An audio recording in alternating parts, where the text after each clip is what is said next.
My friends, welcome to St. James Cathedral. On the Roman Catholic liturgical calendar, we are still in what we call ordinary time. But as you well know, this is really anything but ordinary time.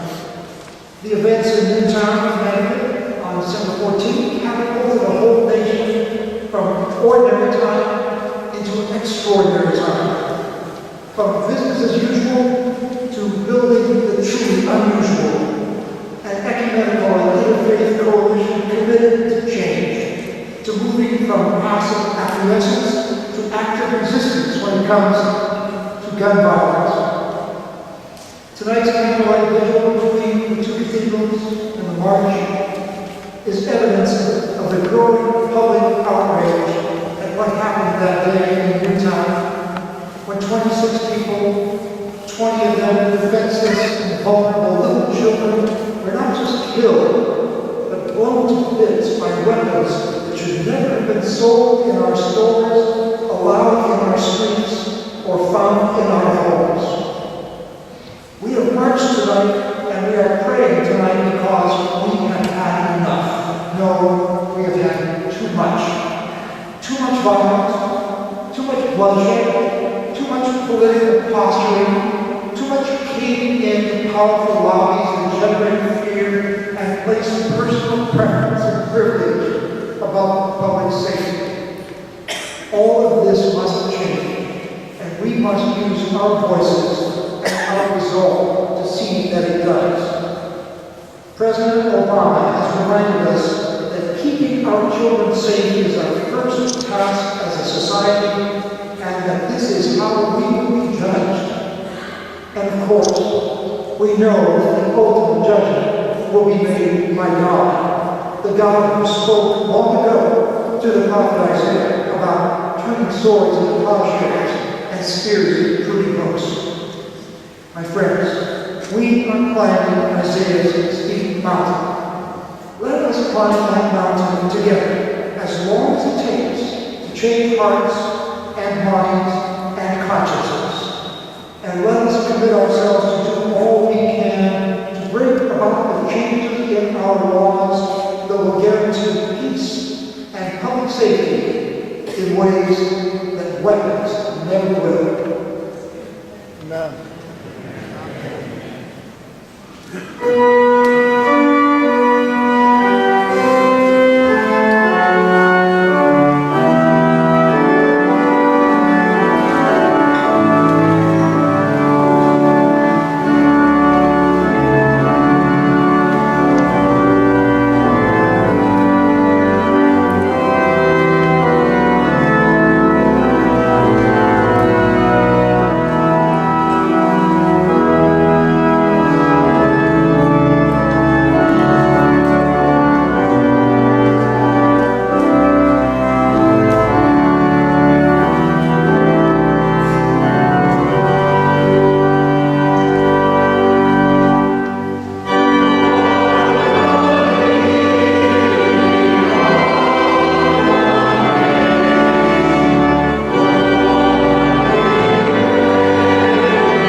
Thank you, St. James Cathedral and St. Mark's Cathedral, for your wonderful hospitality. Let this be a turning point in the long road to dramatically curbing gun violence. The virtually unrestricted buying and selling of ever more deadly guns not only feeds our societal addiction to violence, it dehumanizes us all. All of our faith traditions reject the notion that lives can be sacrificed to protect a right which has been reified beyond all proportion. There are victims of gun violence each day in our nation.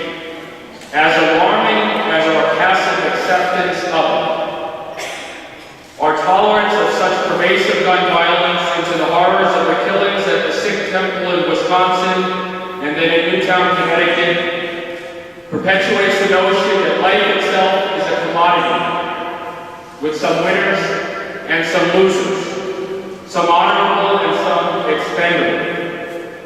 This must be a turning point. Basta! Enough! For this to be a true turning point, we must do three things: stop, pivot, and walk. By our prayerful presence tonight, by our tears and lamentations, by our righteous anger, we are saying, none of the children who died by gun violence in 2012 or who are dying in 2013 can be forgotten. Enough. Legislation for universal background checks and banning, hopefully ultimately assault style weaponry, leads us on a justice path. You will hear shortly about House Bill 1588 and the toll-free number 1-800-562-6000. Numbers we cannot forget because there are children we cannot forget. But I suggest we must do more. We must pivot and recognize that many in our congregations, in our community organizations, in our service agencies have cried out for years about the destructive results of gun violence. And because one side of the city does not know another side of the city, we are just now beginning to see that their pain is our pain.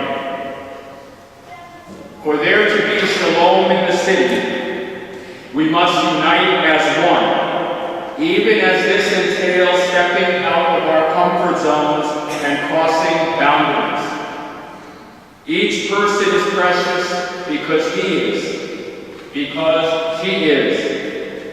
Every human being is a child of God. In God's eyes, there is no one worthy of gun violence, and most certainly not to feed fear. Let us bring into touch with one another all of our better angels. God's vision of community implies a radical equality of all God's creatures, where each is responsible for all. The scandal of gun violence requires no less commitment than the best that I have to offer: to honor our children and our children's children, and take the weapons out of hands where harm may occur. Finally, we must talk to one another. We must embrace the long walk together, and we must find our collective voice. The power of our institutions must be unleashed, and we must discover our potential. When organization joins organization, where people join people, mountains move through a spirit beyond ourselves. Buoyed by hope, we may yet see the vision realized, where everyone may come beneath the vine and fig tree and live in peace and unafraid. 2 days ago, a retired woman called me 4 times, anxious to talk with me. She had seen very personally the deadly effects of gun violence in her own family and had something to say. After the tragic shooting in Arizona, including Representative Gabrielle Giffords, her son had written a song about ending gun violence, and she wanted to share it with me.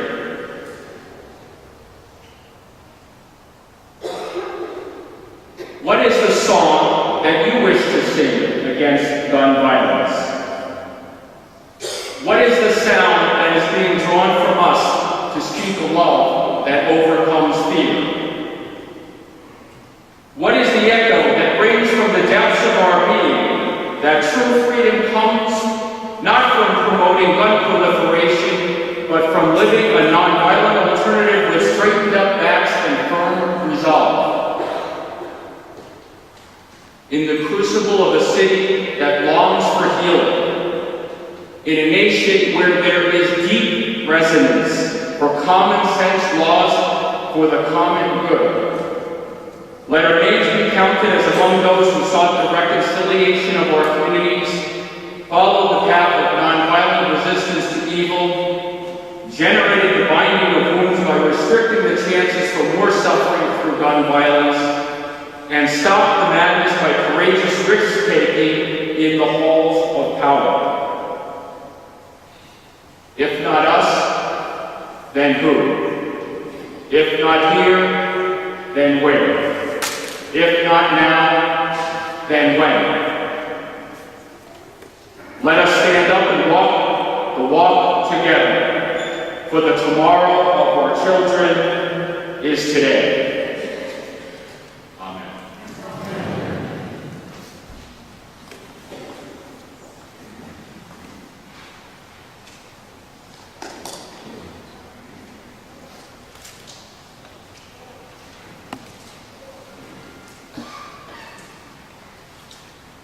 We've seen today that preventing gun violence is not only a political issue, it is a solemn religious obligation.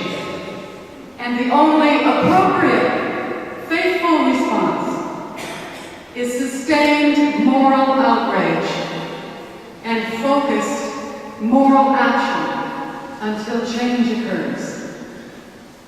There are no words in the sacred scriptures of the Christian, Jewish, or Islamic traditions that oppose in any way common sense gun violence preventative measures. We need to pray together and march together. But if we do not deliver a clear message to our elected officials to put the welfare of our children and the safety of our communities ahead of partisan concerns, we simply appear to be grandstanding. It's time for us to call on our legislature to enact substantive gun violence preventative measures now. In a rational and moral world, we would have military-style assault weapons and high-capacity magazines banned. We would close all background check loopholes to keep guns out of dangerous hands. We would find ways to make our schools safer, and we would definitely increase access to mental health services. If we fail to take action, then we give the legislature an excuse for not taking on these crucial issues. I am now going to give you 4 action steps. Simple steps that each of us can take to send a message to the legislature that they must act. Not everyone has this flyer. I know many of you do, but I'm going to go over some of the points in it. Number 1, go to Faith Action Network's website. Yes, I want you to become familiar with the Faith Action Network website and sign the Stop Gun Violence petition. That's www.fanwa.org. The petition will be presented to our legislators at a critical moment. It's crucial that your name is on it. 2, there may be more legislation coming, but right now, House Bill 1588, the Universal Background Check Bill. It's one of the most significant gun violence prevention measures introduced into our legislature in decades. This bill would require universal background checks for all gun sales in Washington. Now currently, only licensed firearms are legally required to have these background checks. Private gun sellers, though, whether at gun shows, over the internet, or on our city streets outside gun buyback programs, do not have performed the background check, and change is clearly needed. This week, a Judiciary Committee hearing on HB 1588 will take place. That's why the next step is so important. 4. Go to the Faith Action Network website and use the tools provided on the homepage to call and email your legislators and the governor. Tell them you emphatically support HB 1588. And you can also register for IFAD Day on our website. We hope you come and tell legislators face to face to do everything they can to stop gun violence in Washington State before the end of this legislative session. If we are honest with ourselves, we know that we have not done enough to protect our children and our communities from gun violence. Let's change that. Every heart that prayed today, every step we took together on these Seattle streets will matter so much more in the long run if we take action now. Take these 4 simple steps toward change, because it's the kind of change that will literally save lives.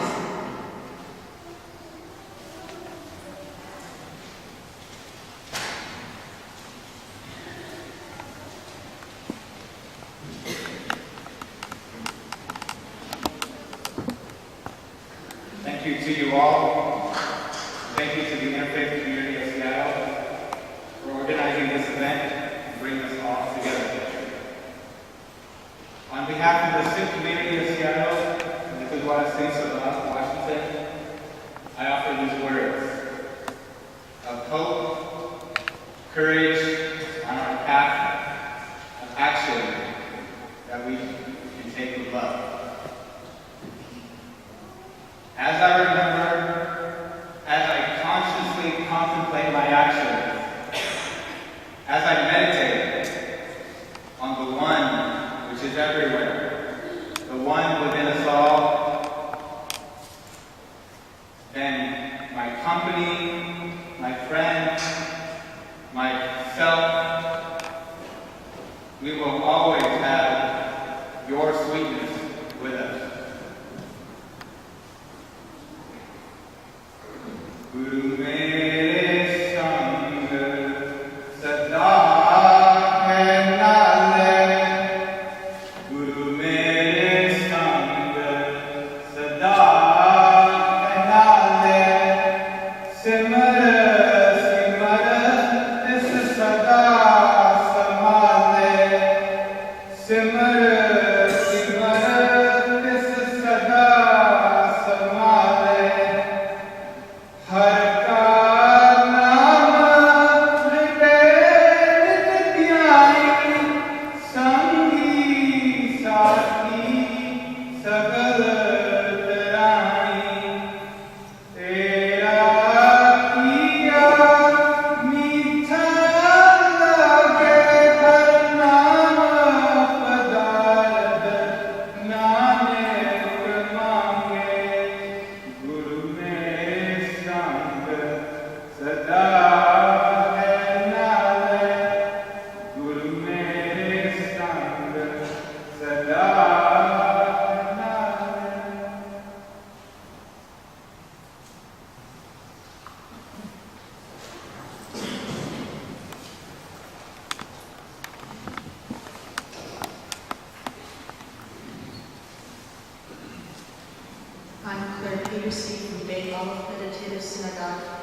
and I'm reading an interpretive translation of the traditional Hashkidic prayer for dedication.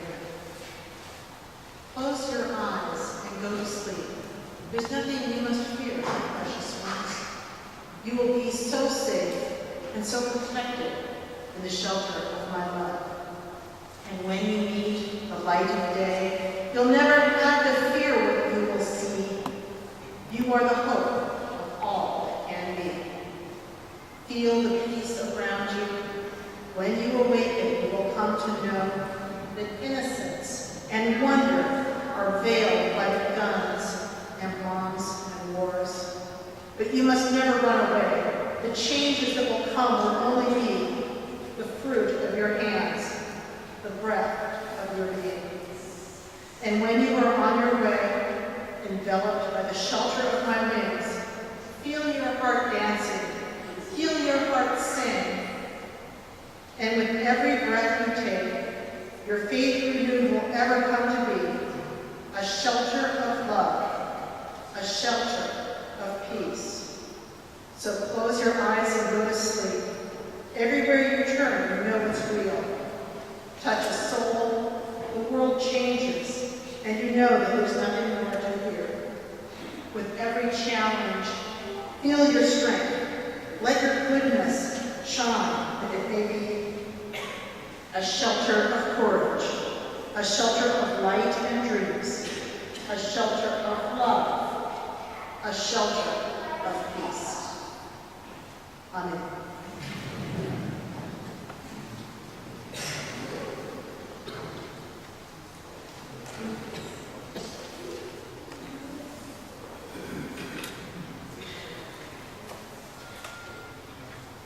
Bishop Chris Berger is not feeling well tonight and so cannot be with us. I'm Carol Jensen, the pastor at St. John United Lutheran Church and also I'm the co-chair of the Faith Action Network. Please join me in praying responsibly the prayer of